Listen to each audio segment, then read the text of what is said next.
Okay. Who kicks All it right, off? I'll kick it off. All right, guys, welcome back to the Fitness and Philosophy podcast. Today we're going to be discussing meaning and fitness. How are things going for you, James? Things are going well.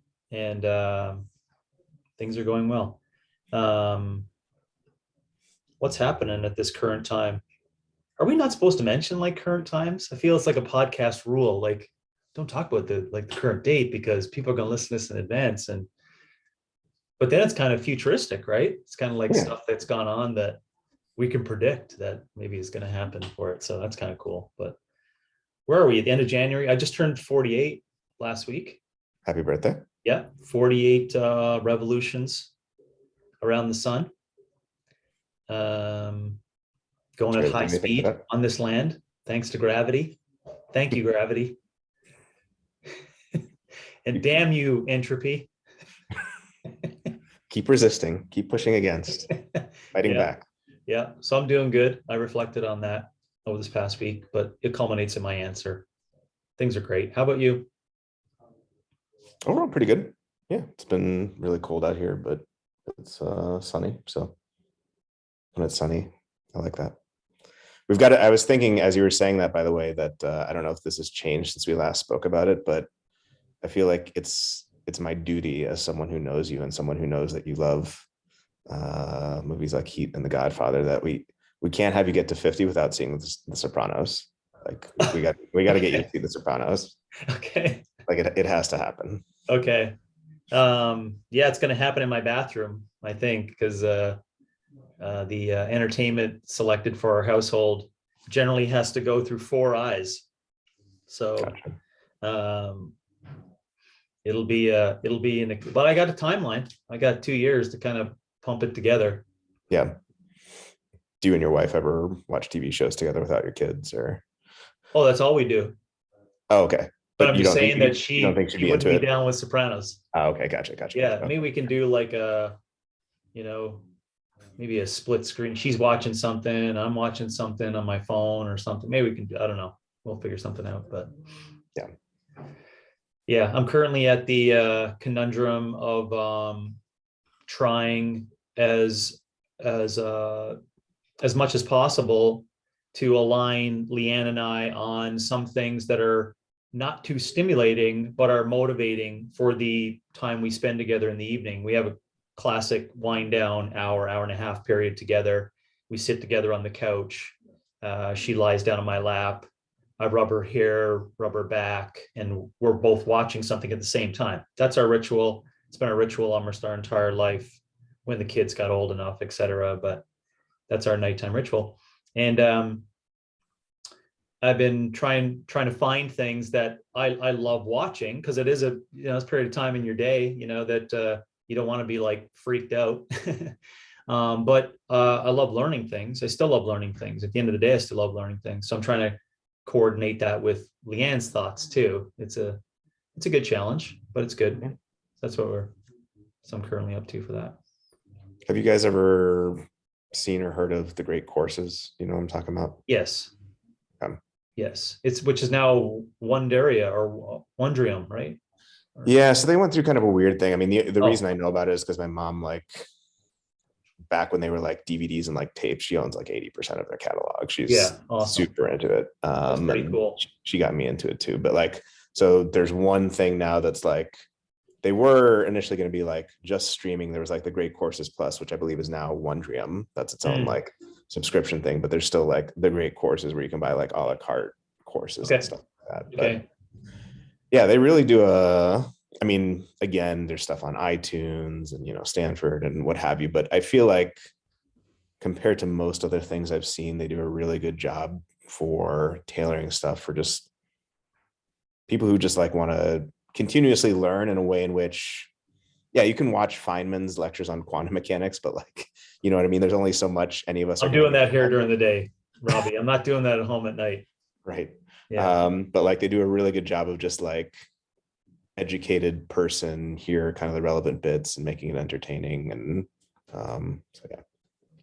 Okay. Well, I'll check it. And as I'm looking at it, I always tell everyone who wants to recommend like Carl always recommending stuff to me, and now he just knows before he even tells me. It's like, before you make mention of something you want me to watch, put your glasses on that say, would the four eyes wish to watch this? That's before the recommendation comes out. I don't know what Leanne's, I don't know if it's science or philosophy or religion, or I don't know what It'd be none of those. Okay. Yeah. Okay. There's art, there's music, there's cooking, but yeah. Yeah, there might be those, but this is just, you know what I'm saying? It's like, we gotta find a blend. Gotcha. Yeah, but I appreciate that. That's not even our sponsor. No, our sponsor is broccoli, or is it Yeah, pizza? our sponsor is broccoli. Well, we have a new sponsor today. It's called Knowledge. That's the sponsor. Let me speak a little bit about it. It has always been our intentions, correct me if I'm wrong, Robbie, but it's always been our intentions for you and I to really just get pleasure out of discussing these things back and forth. That's our deepest intentions. Let's be honest. It's like I put on the I guess, a stereotypical hat of fitness, and you put on the stereotypical hat of philosophy, and we each have little hats as well that we wear, but that was our goal. We both were like, hey, I like talking about this. You're like, hey, I like talking about this. Let's come together and talk about these things together. That was our deepest intentions. And then we're in 2022. So, you got to have a podcast beyond, just wanting to talk about that, because that's what you do today. Right. And so here we are having that. And we have, a huge list of emails and a big CRM program and a voracious business process behind this. And we have, a big marketing program, et cetera. And what I'm just saying is that we want to grow beyond the viewership. And before anyone like freaks out here, is like, oh, here we go with the advertising spiel, where I'm going to take Athletic Greens and stretch it out to 90 seconds and talk about. No, we want to do this. What did I call it? Like a ground up, a organic growth of this knowledge, right? And these ideas. So I would ask anyone listening in, and here's the tools that you could do to grow us outside of our current audience. And that is if you find some of these things interesting, like you may find meaning, deeply meaningful for you today, and meaning in fitness. If you enjoy that, what you can do is currently at this this moment, just share this episode with someone else, another coach, another person, another group of individuals, where you could perhaps, have a conversation or a further conversation that's outside of this podcast. The podcast itself, Meaning in Fitness, could act as a base support, but it allows everyone to get in the room and discuss what your thoughts on that. Maybe you'll all read a Kierkegaard book or something. Maybe it'll all come down to, something is interesting in that. But that's what we're at. That's our ask. And that's my ask right there, with the sponsor being Knowledge. That's our ask, is to try to build this with other like-minded individuals and share this information for the real reason that it's just it's a great way to open lines of communication and discuss these things of fitness and philosophy. Yeah, absolutely. I couldn't agree more. And, like you were saying, we don't have a gigantic CRM or marketing enterprise. We don't have the email series and the lead giveaways and stuff like that, but it's just something we intrinsically enjoy. And I feel like there are a lot of people who, from people who I've mentioned it to, who have since gone on to listen, be like, oh, I didn't even realize that existed. Oh yeah, I really like that episode. And so yeah, just trying to get it out there to people who would be interested, who may not know. And there's a lot of, I think, deep and cool connections here that, when people first think of fitness and philosophy, they're like, huh, how are those two together? But I think we found that there are definitely some cool connections between the two. So yeah, thanks for that addition on the intentions, because I mentioned I don't have the Rolodex here, and I don't have the greatest memory to knock them off, but I refer a lot of coaches after OPEX gyms calls or CCP, where they ask a particular question, right? It could be something on, It can be something like today where, it does come up. It's like, James, take a second to contemplate and give us the meaning of life, some simple ones, right? And, I come up with my, which I'll talk about today, how I've been, just growing over time to try to figure out and at least play with that question. I tell them back, like, here's some reading on it and go to this podcast, because we do discuss some things that are just underneath that could help you out. So I'm just making mention of that to show that there are some good things in there that could be beneficial to people if you're in that world of fitness and fitness coaching, etc., where you're going to need to know how to have these conversation pieces with individuals on these particular topics. You're going to have some, and as I said before, even if we're not the experts on it, at least we broached the topic. Like we kind of brought it up and discussed it. We discussed tradition, in fitness. It wasn't at length, but it could be a starting point for you if you're a coach. Yeah, absolutely. And I think just, some of the stuff that you've talked about in particular, like just taking a 30,000 foot view of like where fitness fits into one's life. I mean, particularly with today's episode, like, is it just a flourish? Is it just like, you can do it, you can not do it? Does it add meaning to one's life? Does it have anything to do with meaning in one's life? And, going beyond this notion of like, weekly food journal review, weekly updated fitness programming, like those are all great and awesome, but just this deeper, further 30,000 foot view of like, what are we even doing here? Like what's the point of this in one's life, and where does this fit in, and does it have something substantive to maybe add to the meaning of one's life, or perhaps not? Yep.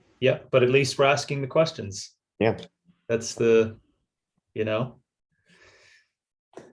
and that's the philosophical dilemma.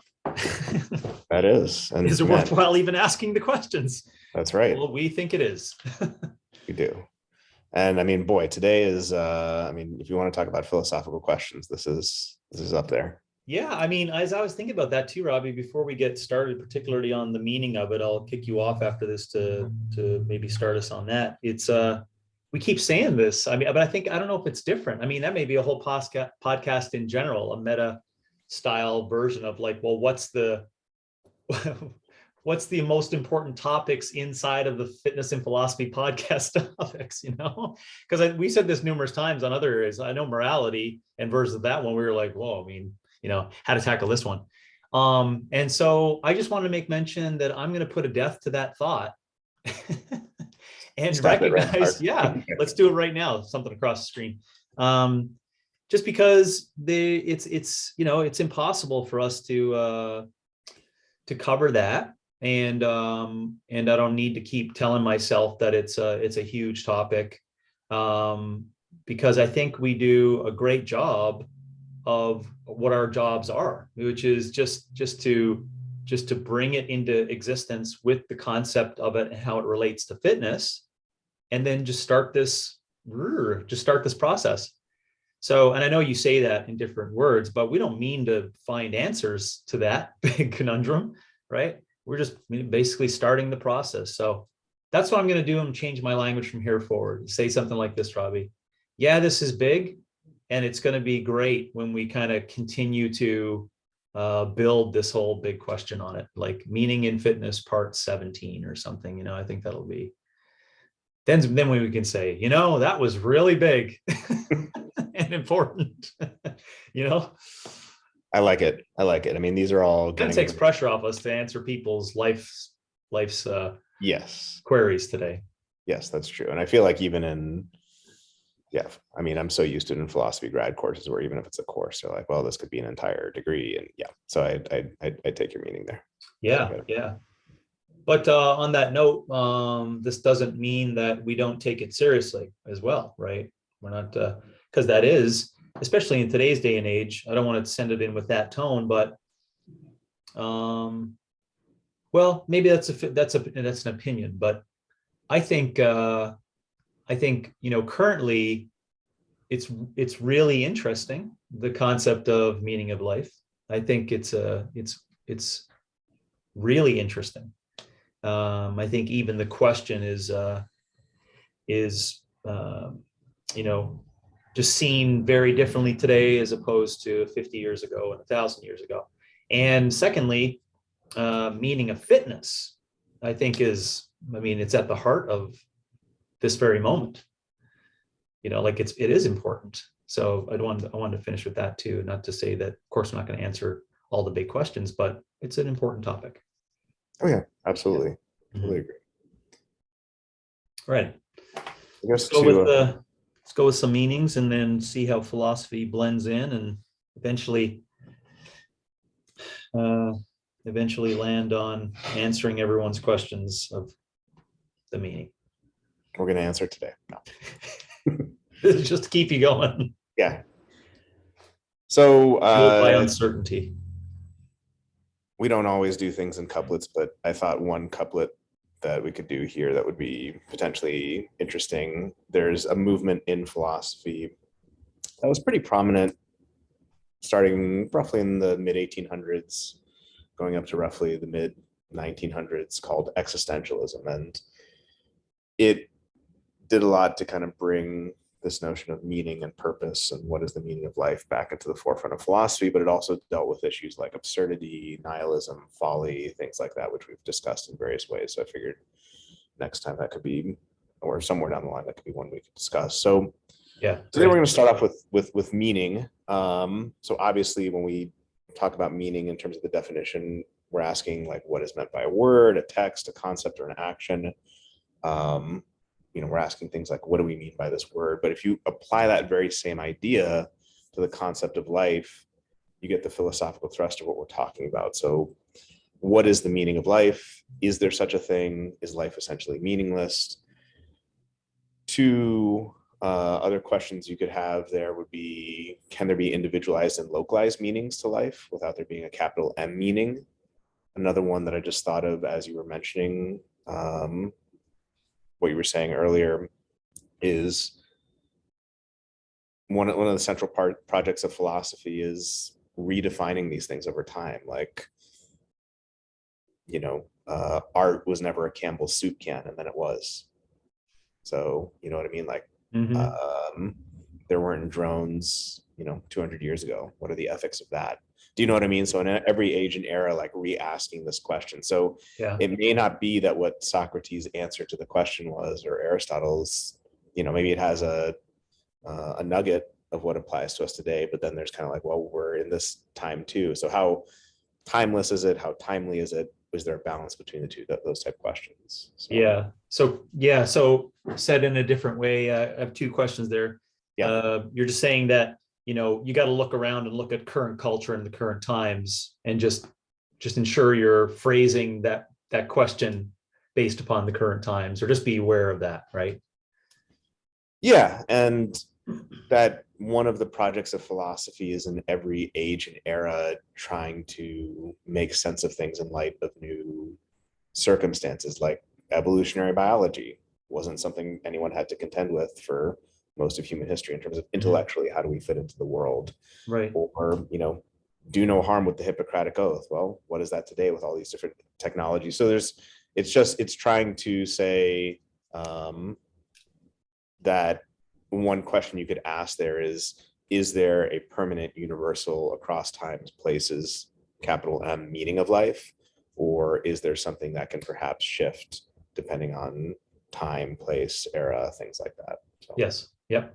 And secondly, I noticed within some of the language there, maybe speak about where other pieces of language can get like mumbled with regards to meaning, and how meaning can mean something different if it's said a different way.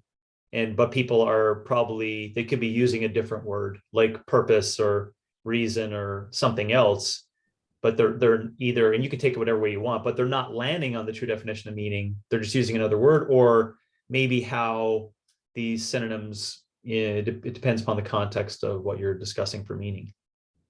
Yeah, it's a good point. I mean, some potential synonyms here are things like value, significance, purpose, substance, and yeah, because purpose hits home for the fitness coach. That's why I was asking. It's like, we talk about that all the time for especially behavior, right? Lifestyle behavior stuff, and doing what you're doing. And also if you step outside the gym and you just, listening to anyone today speaking about, just living a life, and what do you do living a life, there's always purpose that's embedded inside of that. And people have their own ideas as to what is called I'm sure there's, 1,600 answers on Amazon if you're like books on purpose of life, or just whatever phrases you would use, what I mean? Like there's lots of conversation outside of this on that particular word. Whereas I would say, and this is only from my lens in just more recent readings in multiple different ways, I've been looking at just trying to classify the stuff that I'm interested in curiosity around the big human thing. And I classify them in origin, meaning, morality, and hope. And then that doesn't mean nothing can be classified in there, but in the meaning one, I'm just finding it a little more difficult to actually see that in written print where people, are really going after answering that question. It's always a roundabout way of saying that, oh, then you might land on meaning if you get to this. So that's why I was asking the question of synonyms for meaning and how people can get tripped up on different other terms, but it's not going after the same thing that we're discussing. Gotcha. That makes sense. Okay. I think one thing that sometimes comes up in these conversations is, and we've talked about this a little bit before, humans are the meaning or significance makers, right? Like we are the ones that like look for ends or purposes or goals, or we imbue things with meaning, like NFTs and blockchain and silly things like that, art and money. But a very famous question that you could ask here is like, is this just our need for there to be an end or a purpose to something run amok, right? Like the purpose of a clock is to tell time, the purpose of a heart is to pump blood, and like we interpret different things in terms of purposes, and now we apply that same question to life as a whole. And is that just a category error? Yeah. Is that just us trying to apply this way of looking at the world to something where it just doesn't apply? Maybe not. Yeah. Well, I think you might get to this when you go down the notes here and talk about who has proposed different concepts of meaning. I think that's where people will come to some like, oh, interesting. I didn't know that I was actually just creating this whole purpose to this thing. And it's quite possible there may not be. And I'm not afraid to dip in the waters when I figure out there may not be that much purpose, So I think, but this is the good part about the practice. How about do spiders have meaning? Or do dolphins have meaning? I mean, are we into, is that what you just mentioned there earlier around humans coming up with the concept, and is it possible that, other living things may not have that ability, like theory of mind concept, or like the distinguishing factors between, conscious and sentient things?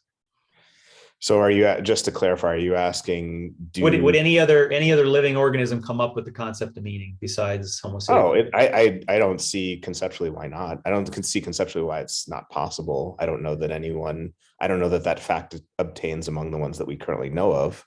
But it's certainly conceptually possible. I mean, if we can do it and we're sophisticated, primates of one sort or another, then presumably it's conceptually possible. Yeah. With time. With time. I mean, hey, maybe we get and a shit ton of convergence and adaptation. Maybe if we put a Neuralink into Flipper, we'll be reading Plato. Hey, maybe Meta will bring it all together. Yeah, maybe. In our lifetime, we'll see it. Maybe. They'll communicate besides those noises. They'll just be like, yeah, those noises, that's not us communicating. We're just fucking with you. Yeah. We're just joking around. Stupid noises. And that goes back to exactly the point, is humans always look for meaning and significance and patterns, and sometimes there isn't. There we go. Sometimes it is just, noise signifying nothing. What's the meaning of meta? The question you should be asking is, why are you asking about the meaning of meta? Exactly. Yeah. So In terms of meaning and its connection to philosophy, it's something that has been a significant question in philosophy for a long time.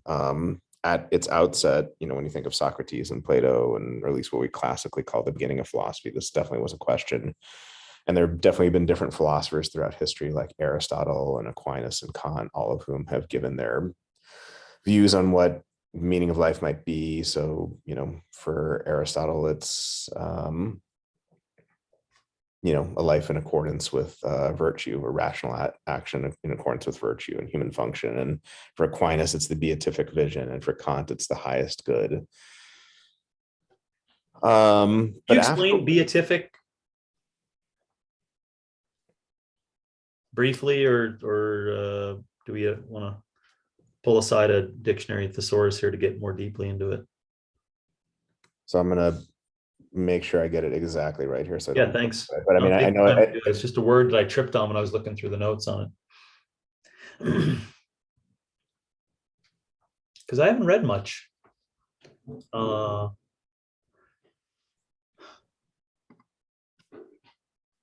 So it has to do with God. So beatific vision, the immediate knowledge of God, which the angelic spirits and souls of the just enjoy in heaven. Okay. It is called vision to distinguish it from the immediate knowledge of God, which the human mind may attain in the present life.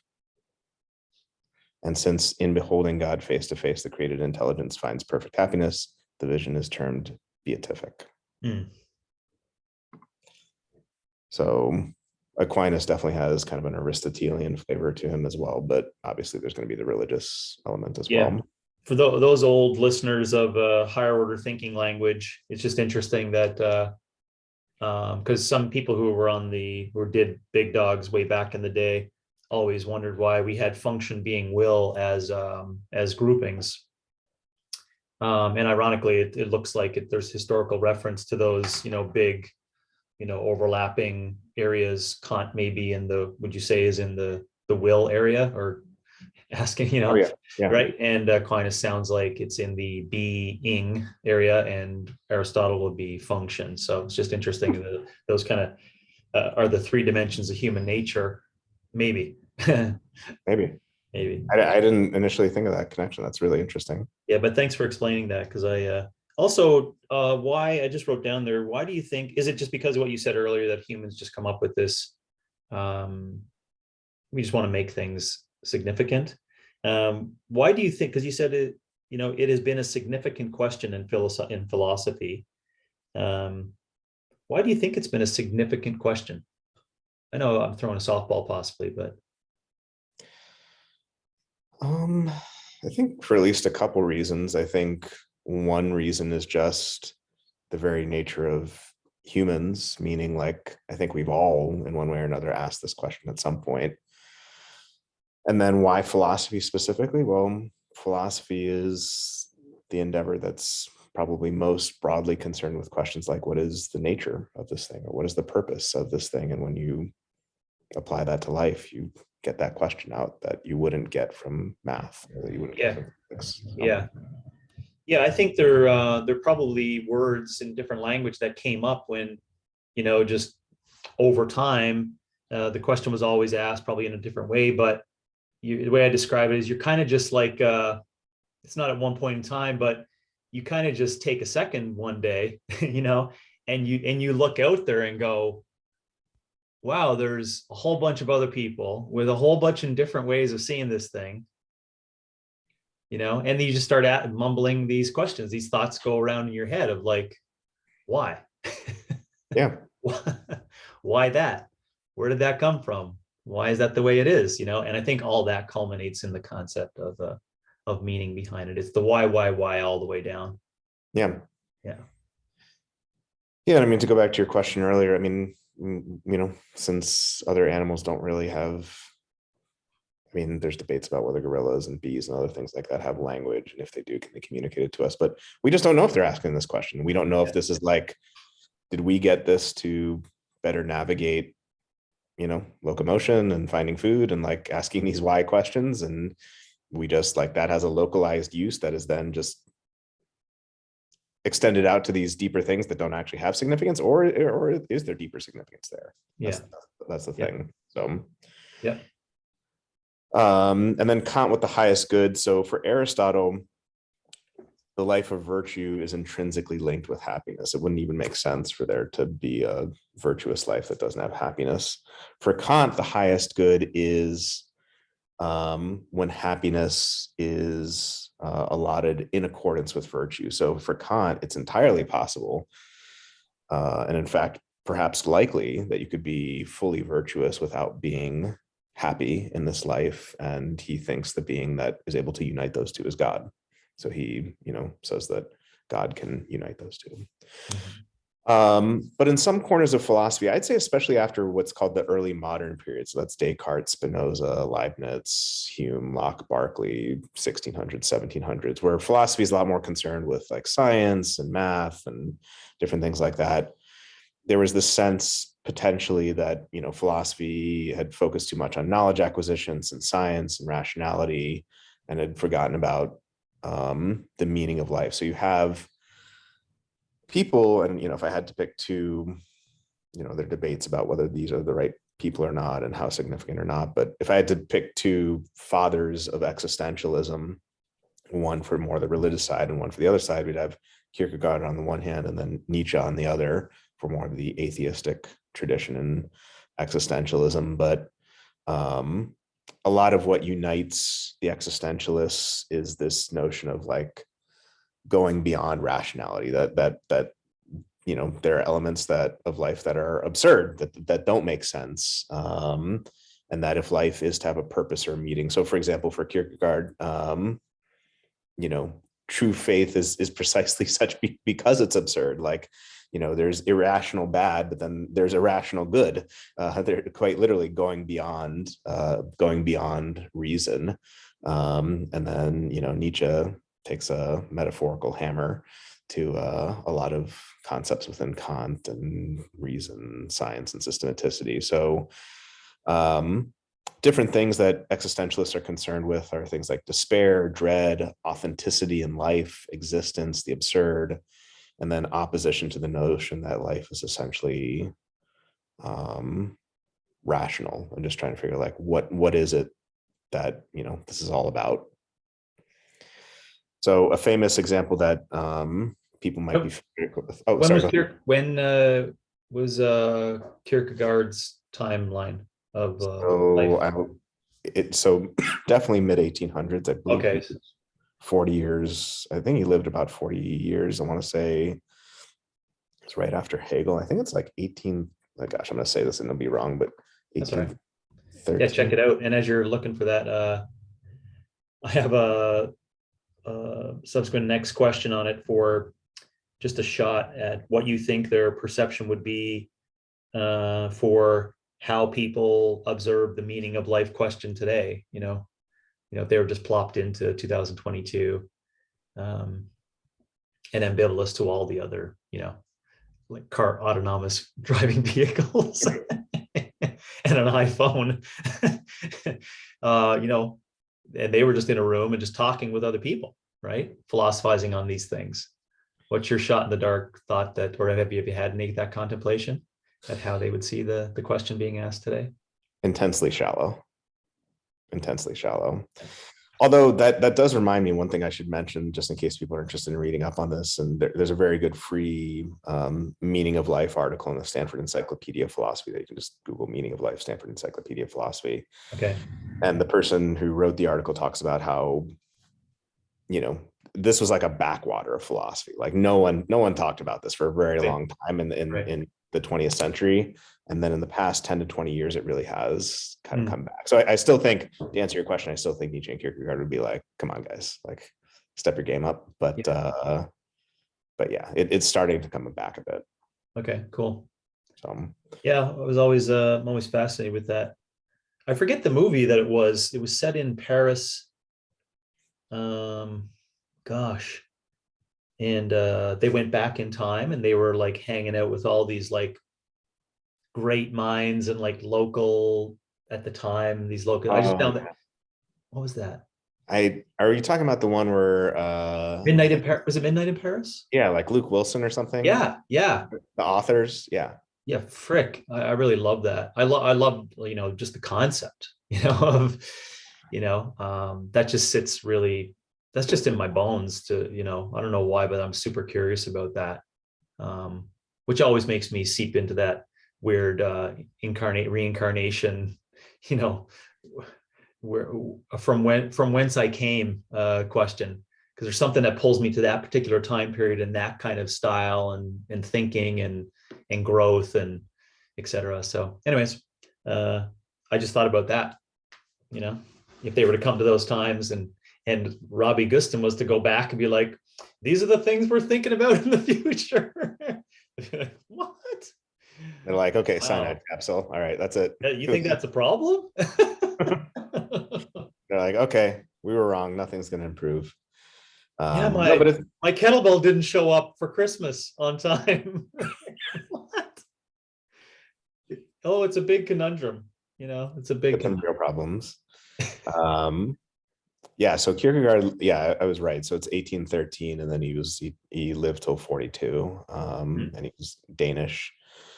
But I mean, I think, going back to what you were saying, we've talked about different things that can help in sort of broadening conceptual horizons, travel being one, reading being another. But, the thought experiment, like you were saying, of like existing in different times, so much of how we view things is dependent on where we live and the time. So like, yeah. I'd be willing to bet greater than 50% of how we perceive the world would have been entirely different for, Nietzsche or Kierkegaard. Yeah. And what does that do to your perspective? Yeah. Yeah. I use that a lot for my teaching in multiple concepts of just thinking about time. And it indirectly, I think, just makes and not to take a postmodernist view of it, right? It's just to take a concept of like, just take a second to think about the historical context and how people thought about these things differently and how these ideas get like whispered over 1,000 years into this area, and how that changes and how the current culture, you got to be aware of that. It just makes people become more empathetic. That's what I think it does on the back end. Yeah. Yeah. Just different perspectives. Yeah, definitely. Yeah. So what brings significance to life? This is part of what we're asking here. And one thing that they discuss in the Stanford Encyclopedia of Philosophy that I thought was helpful is this is distinct from happiness or rightness. To say that life has a meaning doesn't necessarily mean to say that you're happy or that you're right. It's not to say that you lived a virtuous or moral life. It's something over and beyond that, relating to value or purpose or substance. Now, again, it's still the open question, what is that, or what could that even be? But some helpful contrast cases that philosophers have thought about, or at least that they think are contrast cases, would be, the myth of Sisyphus, right? Just pushing a boulder up a hill, only for it to come back down. Perhaps this is your view of fitness today. That's why I was smirking if you're just listening to this. Yeah. Is there meaning in that? Is there significance in that? And then another one would be, brain in a vat scenarios, or the more popular context that people would understand as Matrix, this idea that you're in the metaverse or something resembling it, but it's not real anymore. And then there are things that people think might contribute to actual anti-meaning, meaning like if there is meaning to life, you could actually lessen it or take it to a negative value. So gratuitous cruelty or destructiveness. And then as far as candidates for meaning, again, we could debate whether these are right or wrong, but a compelling life story, transcending one's animal nature. And that's an interesting one in philosophy of like, well, a lot of philosophers have said that's what we should be doing, but maybe not. Maybe our animal or natural nature is a huge part of who we are. Making a noteworthy impact, and what does that mean in the context of eternity? Having a higher order purpose, going to the notion of higher order. So is there? Yeah, gosh, it's probably, we can't take a pause right here, which I'd like to do for like 30 minutes on that one, because I wasn't ready for how I think about that one, because that's really interesting. It just makes me think about how probably, correct me if I'm wrong, maybe over time, there wasn't, there was lots of thoughts around what those could be as possible meanings. But now, would you say that in current times, there's just a lot of ways that could be, there's more ways? Do you think there's more ways today as possibilities? Like go way back and then keep working your way up, even, and I presume, of course, the questions were asked around the campfire. I 100% think there are more ways that are thought of as possibilities, like more conceptual things. I just want to make sure, it's not saying, we're a consensus on that, but I think inside of that, you can get a couple of things happening, just like in all systems. If you have a whole lot of choices, it can make it chaotic and uncomfortable and uncertain, right? It doesn't mean that it may not also lead to new methods of finding meaning, but I think it may confuse a lot of people. Just think of anything.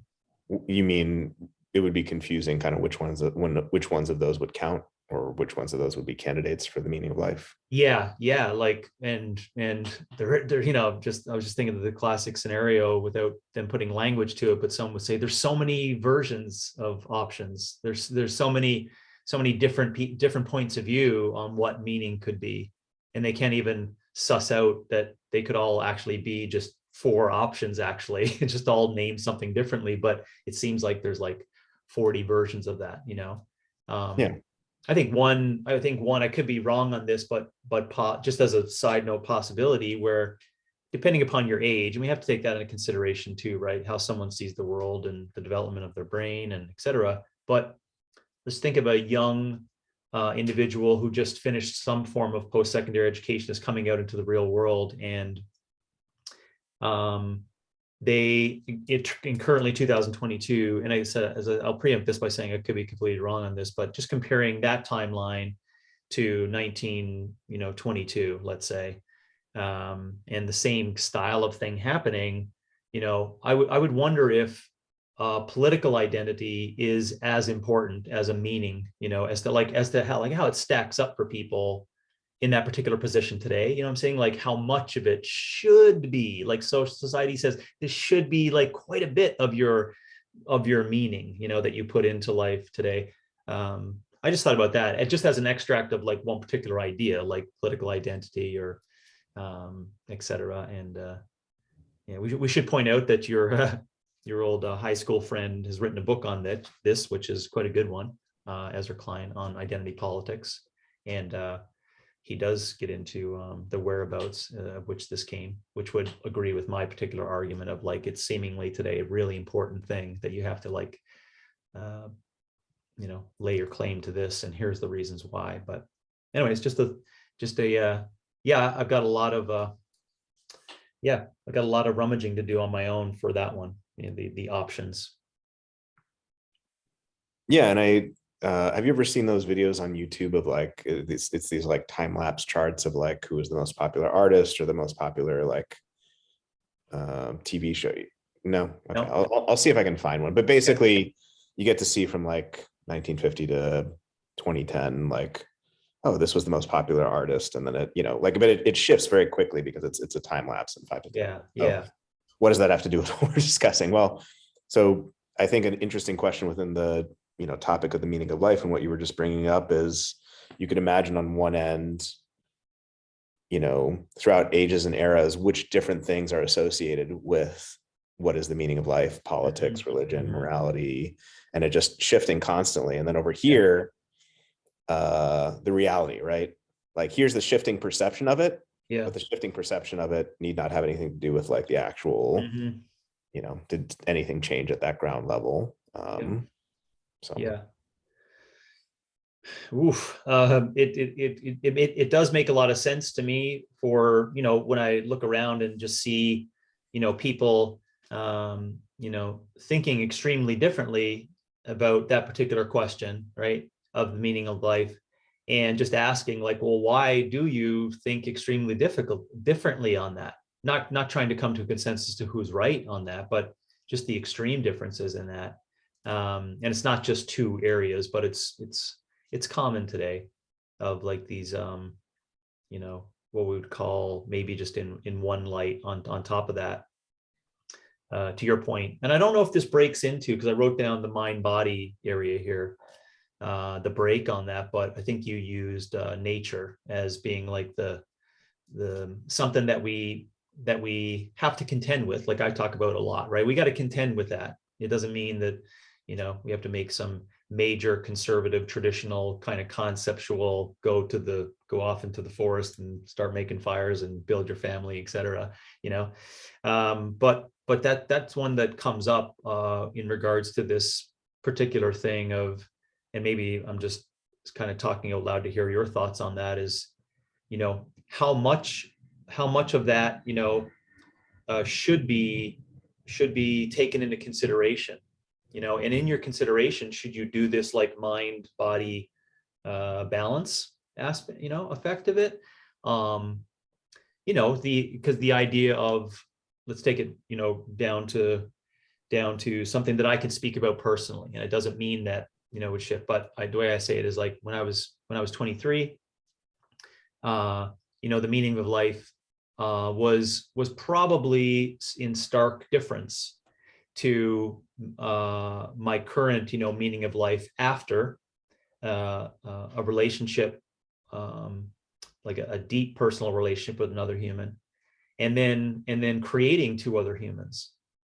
and so in that you see what you considered, I guess, mind versus body. You can I'll explain that if I need to extract it out, but like the reproductive process, or the natural act of reproduction, and that human, and the material in that, it just, again, taking the timeline of 23, and how old was I when we had two, or whatever it was, 36, I'm saying it's like a stark difference, but I'm still the same person, saying the meaning of life is extremely different based upon that natural element. I called it a natural element just for my own personal being. So lots in there. I don't know if you want to pull anything or add anything.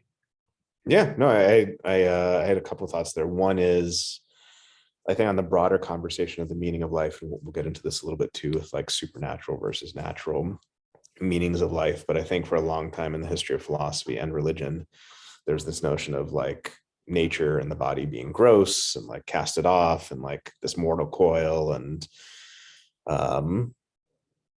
there was a tradition of, it being important, especially with the ancient Greeks, but then it kind of goes away for a bit. And then I feel like now it's kind of coming back. And so, one way of viewing the meaning of life is something like, cast off your desires, your biological being, that's just gross or evil or wrong, or however you want to characterize it. And now I think, especially more so today, not just with the health and fitness movements, but with other things, but living in accordance with nature and minimizing,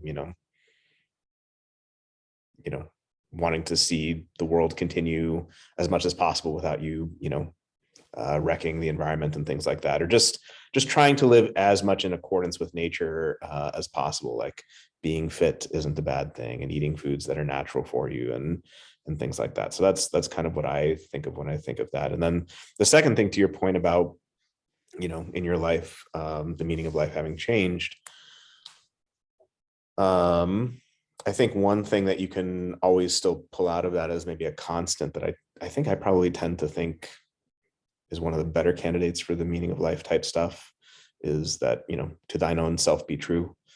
And that changes over time, right? That's going to change as you have kids. That's going to change as you have relationships and go through life. But that constant thing, and that will make meanings of life be localized and individualized, not as what the meaning of life is for me is not going to be the meaning of life for someone else. So those are kind of the things I think of there. Yeah, and on the back end, when time is over, you're probably still going to ask that question: why does there have to be meaning to what was just done? Yeah, like, do I have to? Right. I don't necessarily have to, but we're not going to disregard that question as being important.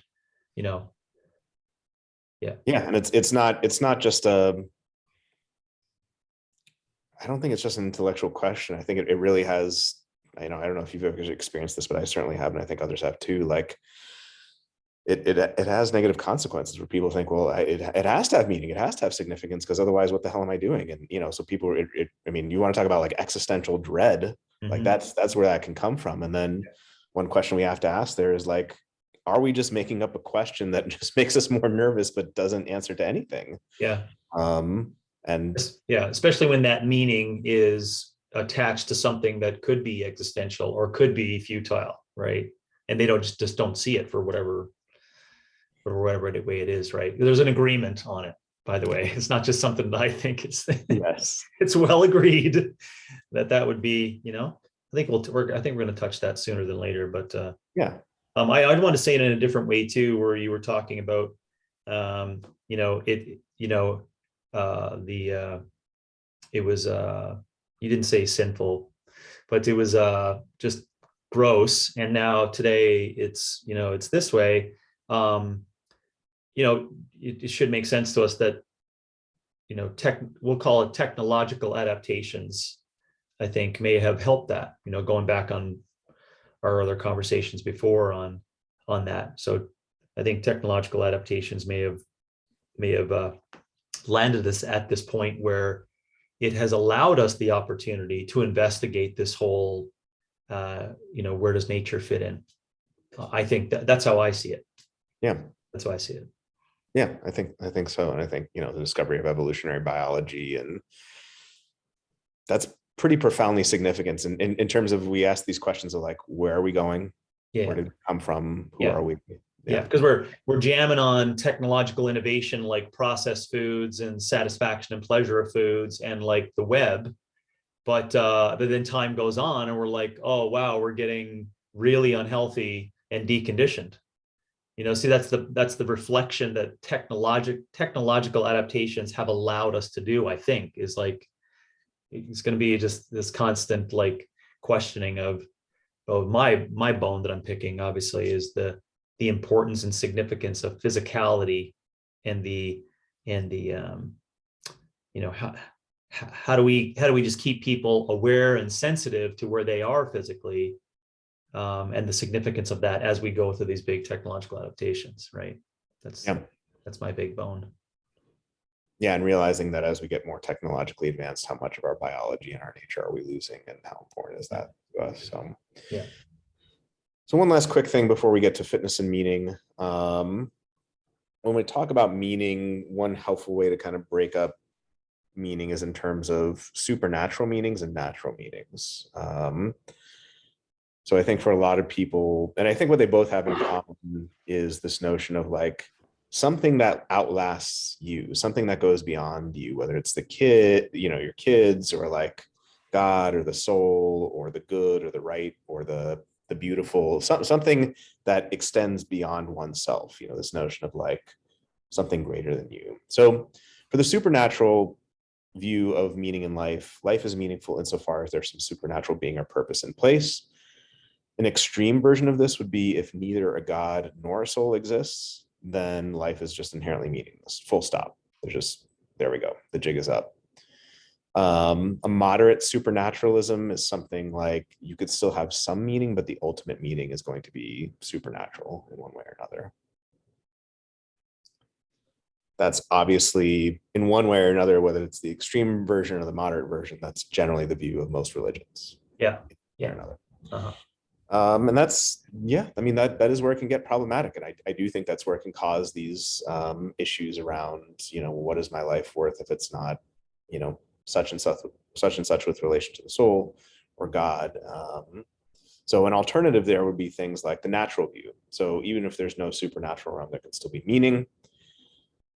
There are two views there. There's subjectivism and objectivism. So subjectivism is meaning in life varies from person to person. This idea of being true to your most authentic nature, whoever you are. And then objectivism, where the idea is that meaning in life is going to consist in dedicating oneself to either one or multiple of things like the good, which would be morality, or inquiry, which is the true, and creativity, the beautiful. But again, something that goes beyond oneself, that extends beyond oneself. So those are all, different candidates for. Yeah, But which one's the right one, James? yeah, I know. Geez, don't ask me that question. But I kind of have, and I mentioned from the the start of it that I have certainly come to my own better understanding of why people would attach to just meaning in those two differences. I have learned um, through reading and listening and talking and being attentive and trying to understand people, because I ask that question a lot, indirectly or directly, all the time, right? What is the purpose of this thing, or what's the purpose of what you're doing in this whole thing, or have you asked the question of what this whole purpose would mean? And I've just learned over time to just understand that, to understand as well what you said of attaching, or helping someone attach guardrails to whatever they come up with too, so it doesn't put them into like a really bad territory no matter which way they choose, right? um and so I just get it. I understand. I do understand it. And I probably on the team of, wanting to continually nudge people around continuing to ask that question, regardless of what they think they've come up with as the reason for the meaning of life in one of these two areas, just to keep going on with that, and to bring it right down to day and time and who I am and what I do. That's really important in fitness coaching. It's really important to have that conversation now, to lead into fitness.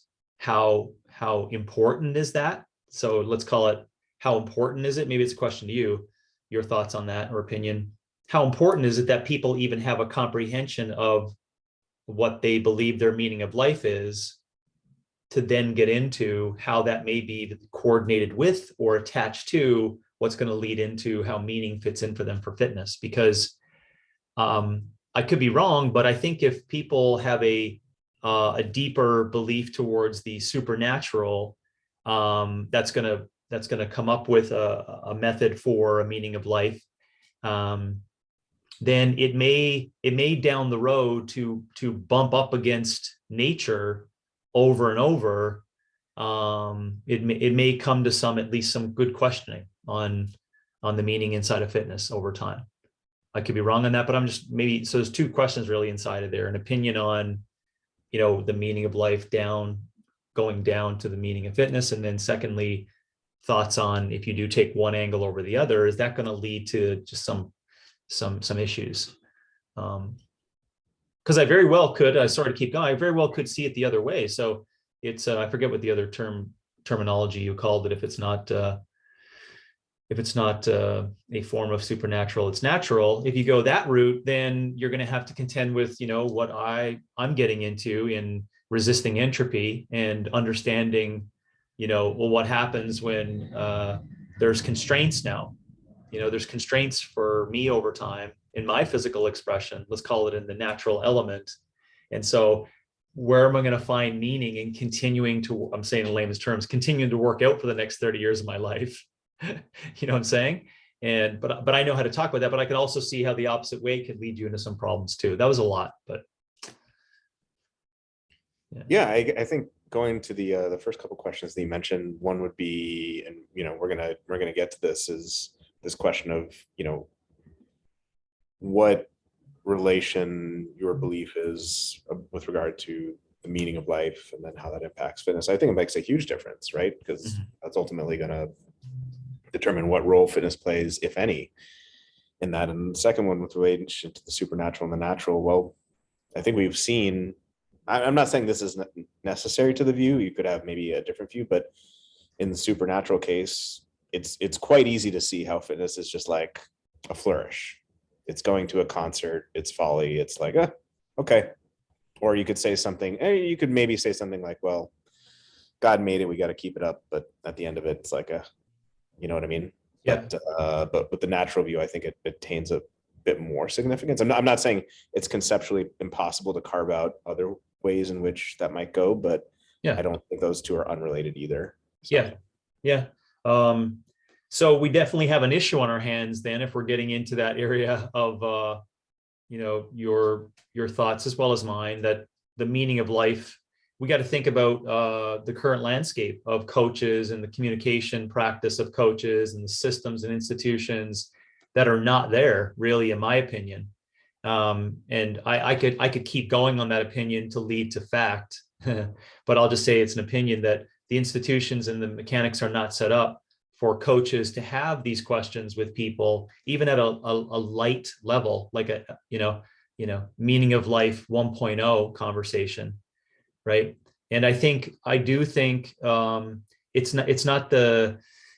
doesn't end the game, and it's not a it's not a stopper. I don't know how you say it. It's not a game stopper, but it comes back to the things I've discussed here before of like, how can you become a life coach if you haven't experienced life, or how can you talk about the experiences, as a coach, if you haven't had that.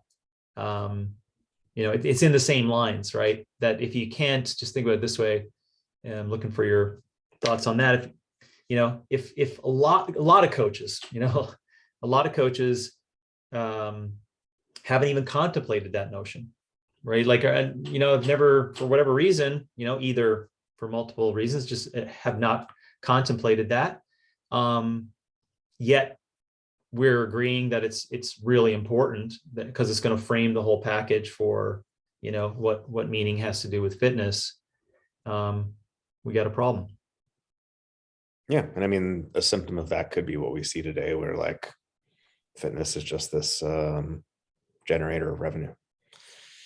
It's not part of any broader conversation, except in certain instances of how does it relate to one's higher order function and living a good long life. And if it's just this cool thing that you can sell, and it has no connection to those things, then yeah. All right, well, it's just a reminder of what we're trying to do. Yeah. Because I'm trying to do that. I'm trying to at least talk about some of those things with coaches, and CCP. That's one of our first couple of calls, is just, product sponsor, OPEX CCP, www.opexfit.com. Is they ask the coach the question, like, why are you here? And indirectly it's in there's like, why do you think you're here? Which is, I think, at the end of the call, for a lot, it's a conundrum. It's a philosophical conundrum, right? Like, geez, I don't know, like, should I be coaching, and what's the purpose of coaching? What am I getting out of this? Should I be asking that question? What's this whole project for? Indirectly, it's all about, can I wrap meaning around this whole thing, for myself, not for the project of fitness or for my client, but for myself. And so we're on our way. Keep putting coaches in front of me, and at least we can have those conversations. Yeah. And I mean, it's so cliche to say, but I'm going to say it anyway, because I think it's relevant here. Like, the very act of asking that question, whether there is in fact an answer or not, is an important act. Like, that very act of like contemplating, why am I doing this? Why am I here? If nothing else, it gets you in touch with your own values and gets you to reflect on, what it is you're trying to do and where you're trying to go. Yeah. I think we could be creating some little language so people could use for the meaning and the meaning of life. Just keep asking questions. That's the meaning of it, is to keep asking the question, what is the meaning? Maybe, the continual investigation. And over time, you'll find it, and then you don't need to be here talking to us about trying to find the meaning of life. Nirvana, you hit it. This podcast is no longer relevant. So with regard to fitness and meaning, I thought there were maybe 4 questions that we could talk about, 2 with relation to the individual and 2 with relation to the coach. And I think probably the first one is really the biggest, and in my opinion, probably the most interesting, but I think they're all pretty interesting. So the first one for the individual is, where does fitness sit in the hierarchy of meaning of one's life? And I think even if we can't right now, again, like, it's gonna be very hard to come up with a concrete answer to the meaning of life. What is in the Hitchhiker's Guide? It's like 42. So there it is. That's the number. I think we can still say that there are contrast cases that most great wisdom traditions will agree on, right? So higher meaning circumstances, no matter where you come from, what you're trying to do, we've got like love, family, friends, connection, people, so on and so forth. And then we have profession, passion, career. Those type things are generally regarded as higher order things. Contrast cases, which we could also put, other things in there that would be probably lower meaning. I don't know anyone who thinks that getting your finances in order is the meaning of life. It's a means to an end to enable those other things, but it's really just a pure means to an end. Entertainment, maybe I have to splice that up and be a little bit more precise. We could talk about, art, music, and philosophy, capital letters for all of those versus like YouTube and like the next thing on Netflix, just flourishes that, flit about but aren't contributing to your life. But those I think would be low meaning circumstances. And then we have to ask, where does fitness and health fit? So I think it's fair to say that most people are not going to consider it to be among the high meaning circumstances. I do think there's a tradition within philosophy that views it as similar to finances. It's like just a means to an end to enable you to live long enough to contemplate or to love or to contemplate God or something like that. I'm not sure where in the middle, but I personally think it's somewhere in the middle, and I think it probably gets even closer to the higher meaning circumstances. So that's my initial thoughts on that, but I'm curious to hear yours. Yeah, no, as you were saying it, because I remember, I think I sent you a podcast on this, wasn't it? I think it was Philosophize This, and Stephen was taking into consideration a particular philosopher from the 1700s and their perspective of meaning. I don't know if you remember that. We should probably go back and look at that and link it, because it does tackle this particular conundrum. And I'm just going to back in their knowledge, to kind of see if it helps anyone, or it's not necessarily what I use as a template. But they talked about, putting these into areas, which I just heard you talk about, right? If you put them into structure and areas, that just classically can be used as a heuristic to say like where I can find meaning. I think he called it love, work, and play. And the love would involve all those things that you discussed of emotions and everything that's connected to that. Work would be, vocation, the education towards that competency, things you're doing that, et cetera. And then the play aspect, I just indirectly answered the question. You put an asterisk to it with the entertainment thing, and I thought about current times and et cetera. But I still think the play area is where physical expression fits in for me, as being one of those areas of, that culminates in how we can see where fitness plays into meaning. And I think entertainment sits right in the same book. Now, let me continue with that so we don't get weirded out on that. I think entertainment still could be a form, depending upon how you see it, but it has words like artistry and creativity and aesthetics and a lot of the things that are beautiful, but that are designed that humans have come up with that kind of just keeps us like, wow, this awe-inspiring concept. And that's where I put your answer to entertainment, not just in the like, oh, it's just mind-numbing shit. I'm talking about like Sopranos, which is like, it's more than just like, just shit on TV. It's like really, really powerful, just what it raises in you and the thoughts and the way that intricate, and where I'm pulling from that is creativity, right? It's the creative aspect that we really, you and I see, like you see, especially, I can tell in The Matrix. It's not about The Matrix, Keanu Reeves. It's like the creativity of the concept as to how everything is working. It's like poof, So that I think may tiptoe us into where I think fitness may fit into that, is probably in that play area today specifically, where I don't want to go back continuously of saying like where fitness may have fit into meaning years ago when there wasn't even a concept of fitness, because we know that story, right? Is that you did physical things, and was it meaning? Well, it's just physical things you had to do. And then you just learned over time, oh, wow, if we do these physical things, we can make these things better. And that was the quote unquote physical experience. And now physicality is, less and less important based upon these technological adaptations. So now we have this thing in front of us, which is physical expression. And to answer the question, even though you didn't ask it, I think there's something inside of people doing physical expression and the things they get out of that physical expression, which we'll call play, that allows people to maybe grow other areas of their life.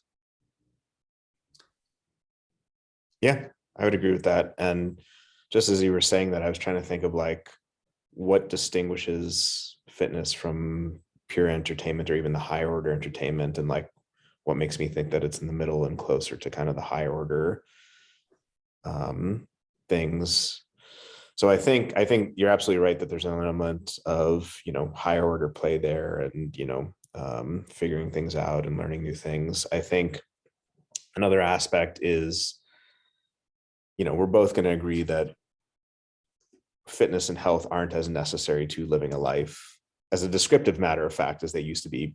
Yep. But far more than even art or music or literature, fitness and health are necessary for pursuing these higher order ends. Like if you want to, create children, having some basic biological capability and things like that, or if you want to do hikes with a loved one, or if you want to be a high school English teacher and stand on your feet for however many hours a day. I also think we've been talking a ton about the purpose of life, but forgetting that implicit parenthetical phrase within it, the purpose of a human life. Like it's not, I mean, maybe if we discover alien life forms, it'll be a different question, but fitness ties us to our intrinsic humanity and nature in a way in which fitness and health, in a way in which I don't know that art and music and philosophy and literature, I mean, they do in kind of their own way, but I think there's a much greater tie there than there is in those other ones. So those are kind of the things I think of when I think of why is this worthy of more consideration and not just like finances. Yeah, for sure. I dropped finances inside the work area because you're just going to connect that to vocation. And the play area, I would agree with you that there's just so many things beside that. And I'm just making some assumptions that it's by using one word. I know the challenge of using one word, but it bulks out into all those things, I would say. And we could even ask the question, where does what you had mentioned as not polarities, but two differences of, physicality and physical nature and expression versus music, arts, literature, and not erring on the side of, doing it for pleasure or just hedonistic, ideas, how do they intertwine? What's your thoughts on that for, the truest, highest order expression over time? Does it have to involve all those other things together, or should it be split out, or does it really matter? That's a good question. I mean, my initial thought would be it could be split out, but yeah, I'm not sure. I'll have to chew on that one a bit more. What do you think?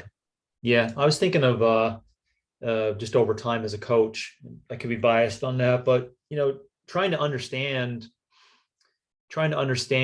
the, not because you want to get to this answer, but trying to understand how it all fits together over time has been a really interesting project, i.e. where does, because one may say it's music, but where does rhythm fit into fitness, and how important is that? And so you can then see how I just use different words. Well, if we're not, you use art, well, let's call it creativity and design, Right. So it's like, well, I think you got to see how all those things fit together in unison to make that physical expression, much higher order. I'll just stop there. That's just been my contemplation of bringing it all together underneath that as a coach's eyes, right? From a coach's lens. And time. Yeah. And it just came up the other day because, the age old question, I call it a lower order question because I spent lots of time mulling over, but, people needing music to work out, so it seems like seems like a simple, just, one way or the other answer, but it's not. There's a lot to it. There's a lot to it. And so that just made me immediately think about the connection between bringing it all together and what that actually is. And it's all, in my opinion, the way I'm describing it only for today, in that corner of play. It's this just opportunity to be playful, and through physical experience and physical challenges, which is playful. I like that word playful, because, I could say it another way, which is folly. Just doing things. Well, maybe it's playful, and now there's a different intention, right? It's an intention of knowing, hey, full well, this is just physical expression, and this is nature. And look, I'm able to push and pull and squat and do these things. Isn't that fantastic? What am I going to get with that? Oh, that's a great question. It can build confidence because of all those things, right? Like your ability to create for yourself, your ability to do other things outside of that physical practice. And there is the tie-in to why fitness may have significant meaning. I think it's because people can go through a physical experience and learn a whole lot about themselves through that physical expression. Yeah, absolutely. And I thought the point you were making about, like, there's art, music, literature, and philosophy that we can talk about in terms of like what comes after civilization, but then there are the proto versions of that, rhythm, creativity, things like that have been with us for a very long time, and how necessary are those to a good and human, flourishing and meaningful human life. So yeah, I think that's a good point. Yeah. I mean, another way to think about it is in terms of, what things have been relevant for humans throughout time. Like most of human history, there was no money. There were no finances, there wasn't even like trade and bartering, and yet people existed and things like that. But there was still fitness and health, and maybe there wasn't philosophy, but contemplation. Maybe there wasn't art, but creativity, and, those are proto things. Yeah, that's another great question, of the timelines, right? Did they all were they connected? Because we know today, like we mentioned earlier, that economy is largely mixed with the perceptions of fitness today, and so if you keep backing up, maybe the words, money and currency and fitness just didn't exist at one time. And then when things did start to exist, did we then start to play with this whole new language of what that was? Did it go from, like in my language, this unconscious competence really of fitness, to this like conscious incompetence of fitness, and now we've kept that going, right? We're aware of just what we're not doing in the physical nature. Anyway, sorry. So another question you could ask here is, I think with relation to the coach, since that's kind of an area that we discuss and talk about and are meshed in, what does the vocation of being a coach have to do with one's own life's purpose? It's obviously a very new profession, and yet it's very old at the same. I mean, it's just being a teacher. It's applied to a different thing, but it's being an educator. But I don't know. Any thoughts there on how that does or does not relate to meaning and purpose, I guess, with relation to the work or the profession? Yeah, no, for sure. That's where I was going to go. I talk a lot about it. That's my life. So I can easily just pull it out. So I'll just be careful of my biases in that language. But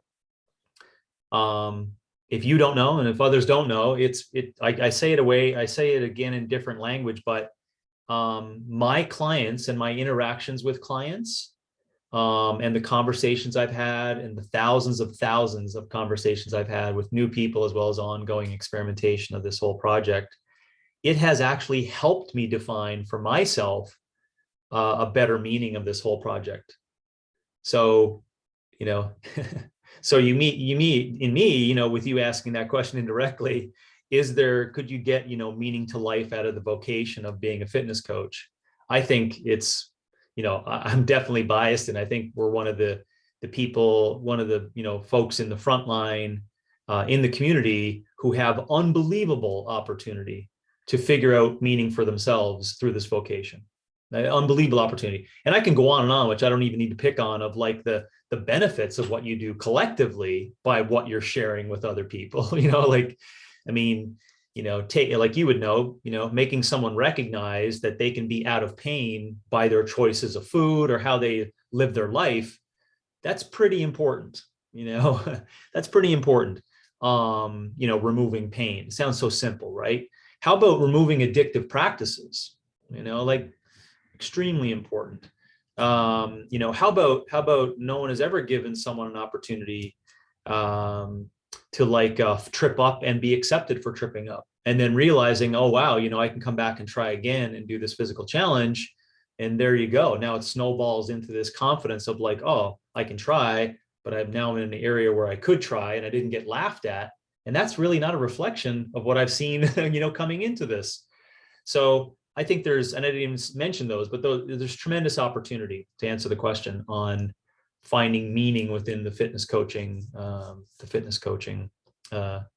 profession.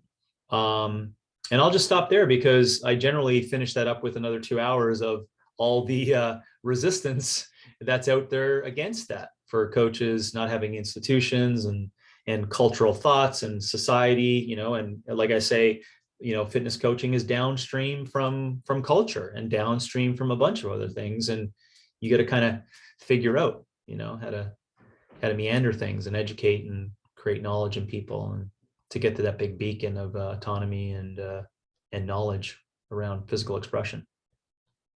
Yeah, absolutely. And I think, yeah, there are a number of good points there. So one that I was thinking of, well, a couple that I was thinking of, one is, talking descriptive versus normative. Maybe what descriptively is typically a fitness coach today doesn't maybe have so much meaning associated with it, or the opportunity for meaning, but normatively there's this tremendous opportunity to it, where as like, again, not to put anyone down or berate any other professions, but maybe, there's the potential for meaning in this profession the way there maybe isn't in being a stockbroker or being a door-to-door makeup person. Like, that's a means to an end to then do what you want, but it's not like, we can't quite say all things are equal in that regard, in terms of creating in one's life. So those were kind of, it's all about who the definer is, right? Who's the judger of that, and based upon, and who decides upon what the project is.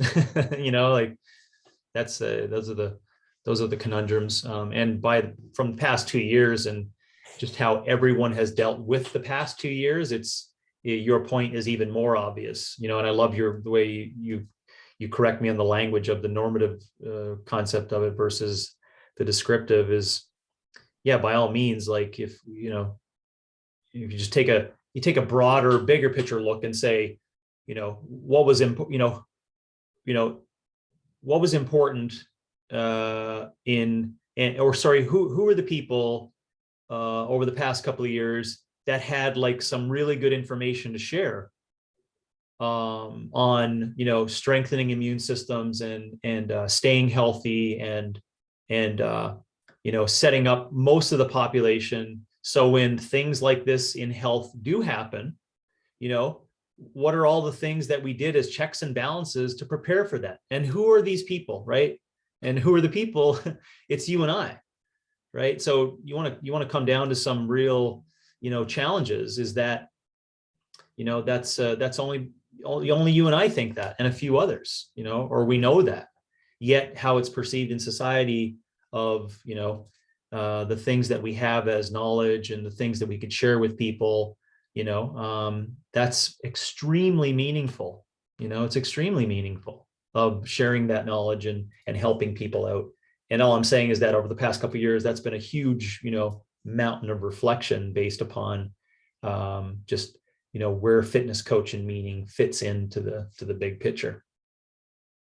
Yeah, absolutely. And something I was thinking of just as you were saying that, with relation to, health and society, I think one profession that's very often looked to as like very meaningful and worthwhile and contributes to one's life is being a doctor. So and nothing, I mean, you and I could go on for a long time about the profession and what it does. And, my brother's in med school, and I don't mean to disparage doctors. There's a lot of tremendous good that comes in certain ways from that, but some higher order things that perhaps come from the fitness coaching perspective that aren't possible when have a 1,000-person GP practice where you see them for 15 minutes once every 6 months when they've got heartburn. 11 Relationship. minutes. Oh, 11 minutes. Oh, excuse me. My apologies. So, relationships, like when you see someone for 22 total minutes in a year, that's a bit different than, doing their weekly programming, maybe sending them a loom, having, in-person conversations, seeing them on the gym floor. And then just by the very nature of it, drugs and surgery and autonomy, potentially, not in every, descriptive versus normative, but what are we trying to lead them towards? That's right. And I think a great final question is, we want to lead them towards, I think, just education on the conversation, right? I think that's what we could do, right? We can't look to answer those questions or answer where, how everything fits together. I think for current times, 2022 and going forward, we're just going to have to continue to have the conversations on it. And that it'll answer a lot of those questions, right? You want that client coming back after numerous years, saying, I got to this point, and I actually relinquished this control over going the medical route, and that was my, and I thought to myself, I'm in charge of this. I can determine this pathway. I'm going to choose not to do these things. And this is, I just want to let you know that, if you never brought up that conversation with me 10 years ago, I would have quickly just fallen to that route because it's there. Like you said, it's there for the taking. And that's just like, it's right there. So, there's hope in that. There's hope in just having the conversation on that for people, and over time, it'll be helpful. Yeah, absolutely. All right. So yeah, I guess like you were saying, time-wise, I think that was a good conversation there. So in terms of stuff we talked about the definition of meaning. We talked about meaning in its relation to philosophy and how this is kind of one of the paradigmatic philosophical questions. We talked about what sorts of things could bring significance to life and what could either detract from significance or go against significance. We talked about possible candidates for meaning with regard to supernatural answers and natural answers. And then we talked about in what way fitness and health can contribute to higher order purposes in one's life. And then lastly, had a bit of a discussion around fitness coaching and how far from being just a profession that can have a meaning, perhaps a profession that can have a lot of meaning, and maybe a lot more than people think, even in relation to some of the usually considered higher meaning jobs. So yeah, and I love that, and thank you for I've just took a note there that I'm definitely going to spend more time rummaging over that significance and significant options area for my own. So I appreciate that. And yeah, not that it needs to be, maybe this can be coined together with a second promotion of or a second sponsor of knowledge, saying that with what you and I are trying to do and what OPEX is trying to do, we're going to continue to push that area of the value of the coach, collectively, so that it comes down to systems. So eventually it will make it easier for you if you're a coach listening in, so that when this conversation comes up between clients over time, they know that you're willing to handle and go back and forth on that, because we're discussing it. So we're going to continue to fight that fight for making fitness coaches significant and making fitness coaches realize that they can have tremendous meaning in what they do. And it can be, at the end of your days, be seen as a very meaningful part of your life. And I hope others get to experience that. But in there, you didn't hear it as the sponsor of knowledge. Don't forget to share this idea and conversation with other people. And let's get people talking about not only this topic, but others for fitness and philosophy. Absolutely. Let's free some minds. Thanks, Robbie. All right. Thanks so much, James.